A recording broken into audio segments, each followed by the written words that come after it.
Hello, and welcome to Update Jonathan, the latest in the series of named updates for the What Caused This software platform. This update is the long-awaited release of our new reporting function in the platform. I think possibly the largest update of the platform since it launched and the most requested one. As a current platform user, you'll recognise this overview screen, and there's no change to how you get to the reporting function, which is up here in Outcomes on the right. But from the moment you press the Create Outcome button, everything you previously knew has changed, and we're entering into the new world led by your kind feedback. You'll see now that we have a live report preview area in the platform. One of the biggest pieces of feedback, and one of our own frustrations, was that you had to pick which elements you wanted to see in your report before you could actually see what they were going to look like when that report was generated. If we take this from the top down, you can see that your logo will appear up here in the top left-hand corner. If for any reason it doesn't, if you're a super admin user in the platform, you can add this logo yourself in company settings. And if not, you can ask your super admin to do so. Once it's in there for all reports. You can see here now that we have the report overview section containing all of the information you have previously brought into your RCA up to this point before you generated the report. And on the right hand side, you can see the include toggles. And if we use this one for the executive summary, currently there is no executive summary for this report. But if I choose I want to include one, I can obviously in real time type this in, but for today, for speed, I'll just paste this in here. We click add content,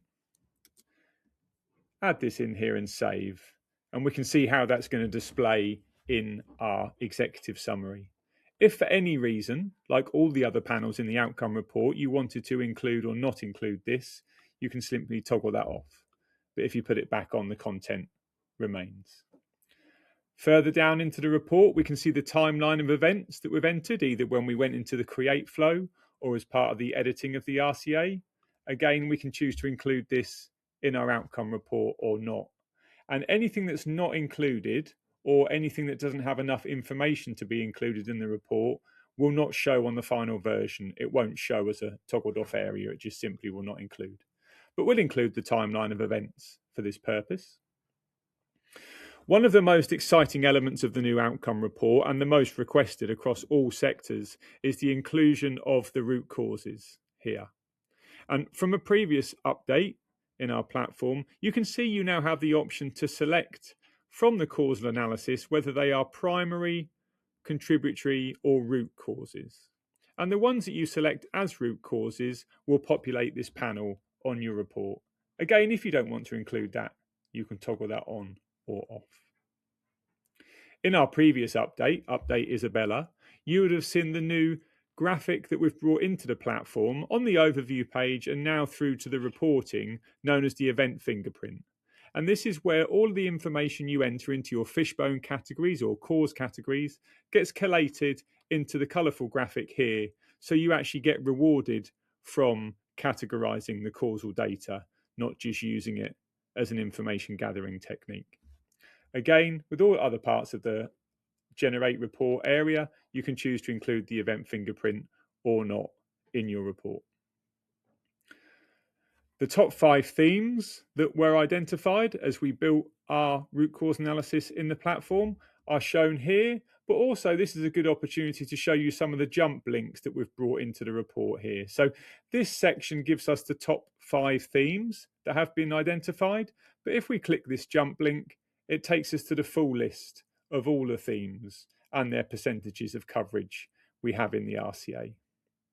We'll just work our way back up to that area. Here we can see, which was incredibly often on the request list, was the actions, bringing through the actions into the outcome report. Not only outstanding actions, which you can see here, and who they're assigned to and their due date, but also any completed actions. And the same with all other areas we saw above. If you want to generate a report with only the current live outstanding actions and not include the completed actions, you just toggle that area off there. But also in the actions area, in addition to the toggle to include or not for the whole area, we have an option to click and configure. And for example, if you just wanted to generate a report to a certain audience and include one of the actions, you can do so by using the configure option there. I'm going to turn them all back on for the sake of this one. As we scroll further down, you can now see the solutions that we've put against the RCA, against the causes in this RCA. We can choose to include again or not, and configure the ones we wish to include at solution individual level or based on these filters here with regards to their term, type, or cost. I'll include them all for the sake of this. Another frequently requested update into our reporting function was a lessons learned section. So now if you toggle this area on here, we can add content into the lessons learned area. And for speed, I'll just repaste what we put in the executive summary, but you can see it's just a flexible text area, hard titled as lessons learned. Below that is the add text section area, and you can add as many of these as you wish. I'll just put some holding text in here, and again I'll paste that executive summary text in here. But depending on your business and your audience and the reason for creating this report, in addition to the lessons learned, which is hard coded as a title, you can also choose to include as many text sections as you wish and give them whichever title and content you wish. I'm just going to toggle that off for when we generate our report. The closing statement function is still in there as per all previous versions of our reporting, although we believe this will be used less because the report brings through your data in a far more usable, configurable and concise way than before, but they're still there if you wish. The incident map remains, but you don't have to have that brought into the reporting. You can see we've got the team members as before. And then here we have the full appendix of all the causes that made up this RCA. Now we can choose to include or not include that as before, or also with the actions and solutions, we can choose to configure. So I may not want to show the primary causes and the disproved causes or causes with no level at all. And I may just want to show the root causes and the contributory causes. And I can see all of the information around the causal data, their cause level, and the fishbone or cause category that they belong to. Further down here, aside from the top 5 themes we had above, we've got the full list of all the themes and their coverage across this RCA. I'm going to keep this included and put that in my generated report, but you don't have to if the top 5 are enough. And then finally at the bottom, we've got the cause and effect chart. And this is the standard cause and effect chart with no filters applied. But further down here, if you have applied evidence across your cause and effect chart, you will be able to select this option and include an evidence view, and the same with solutions. So I'm now content with all the information I have in my report here and any configurable areas I want to change or includes I wish to toggle on or off. And I can come up to the top right here and click Generate Report. Now, another new feature in here is you can name the report, and this will name it in the platform where you have your reports listed, but it will also become the name of your PDF. And we'll just save that in the platform. You can now see that on save, this generates the new report record in the outcomes area. And I click on this now, and I'll get a live view of my report, no longer in the configurable state. This is now the finished report, and they're all generated as a moment in time. So this report is exactly as we generated it, with the information we chose, with the toggles, how we had them set.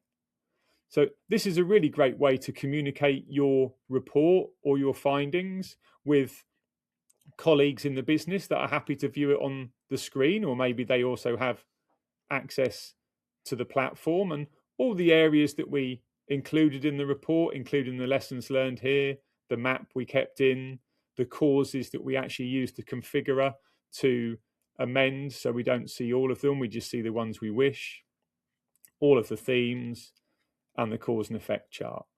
So this is the digital version of our new outcome report that's been created, but there is one other area, possibly the most requested area in our platform, and that's the ability to be able to generate the outcome report as a PDF. Now, if you come over here, on the right-hand side below Actions, you see this down arrow button here, and I'm going to click this and generate our PDF report.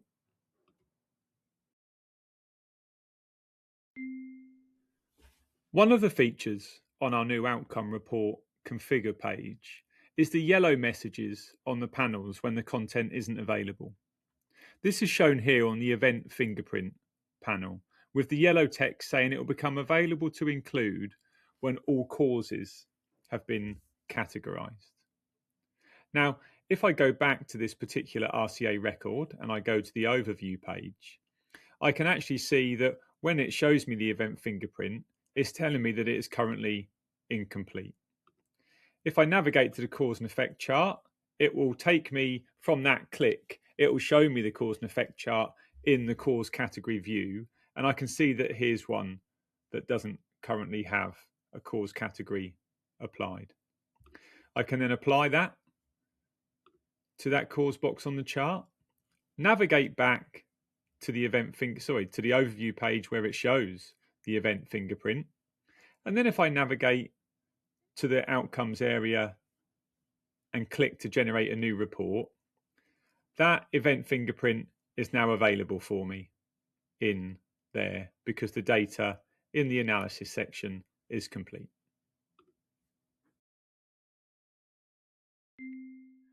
As you would have seen from the main video walking you through our new outcome report feature, we have the root causes panel, which was heavily requested by all users.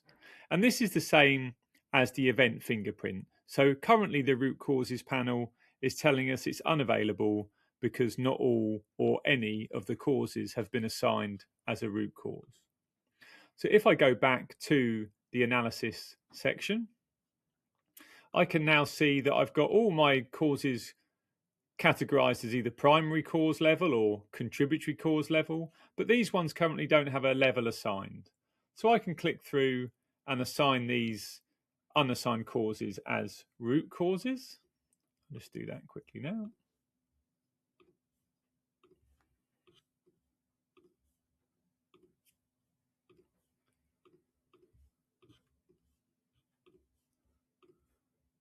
And once we have categorized these and the platform has saved our choices, we can then go back to the outcome section, hit create outcome, scroll down, and we now have the root causes panel ready to include, if we wish, in our outcome report.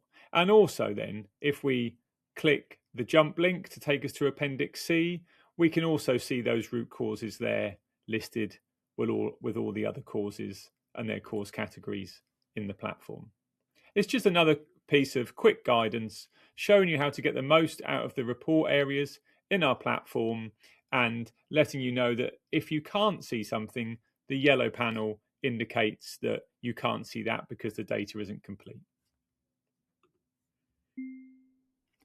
Thank you for taking the time to watch Update Jonathan. We appreciate it's a slightly longer video than before, but we were really keen to give you a full step-by-step overview of the new reporting function in the platform. Thank you to all our users and development partners for getting us to this stage, and we look forward to bringing you our next platform update soon.